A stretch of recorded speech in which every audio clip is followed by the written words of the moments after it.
Yo, good afternoon, good afternoon, good afternoon. Yes, I am in Bethesda heading towards Mount Airy in Maryland. And I'll show you this. You see behind me is a church, right? Okay, right. So right after the church, there is a cemetery that is close to the church. Yeah, but if you go to Africa, most of the churches, you can see cemetery closer to the church. Most of the time, the cemeteries are far behind or in a very far distance location. So this is the church. This is the church. You can see. Yeah.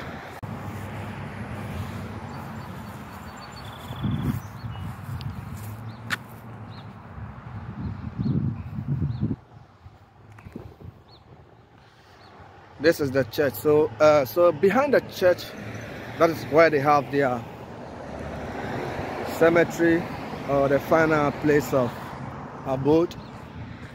You know, in this world,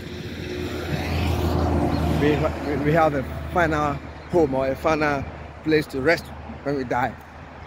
And most of the times when you go to Africa, for instance, majority, or I've never seen any church that have their own cemetery right behind the church or in the church premises. Most of the churches, they have their cemetery far away from the church. It's not closer to the church as you can see here. So over here, I think you've seen it.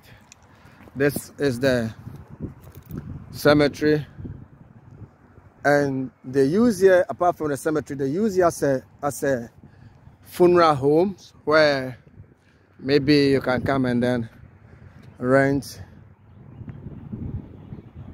and use it as your funeral. Yeah, use it as your funeral. Remember when we were in Africa and we were very young, we found it so scary, you know, to get closer to funeral houses and or maybe a cemetery. And even when you see a coffin, I bet when you see a coffin, I don't think that day you can even sleep.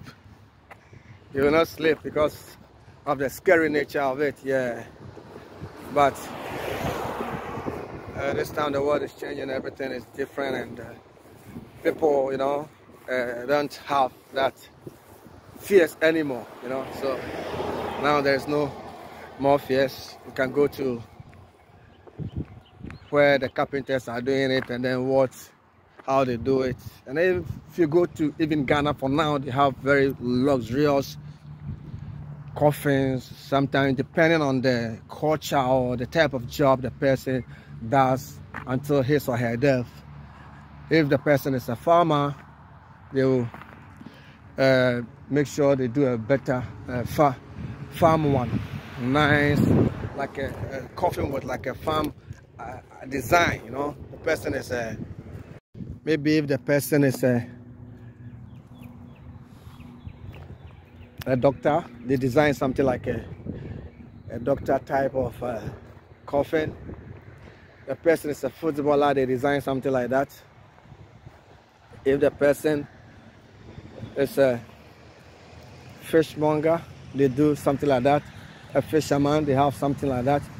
So they have different types of coffins, you know, and then they design for the family, for them to use it.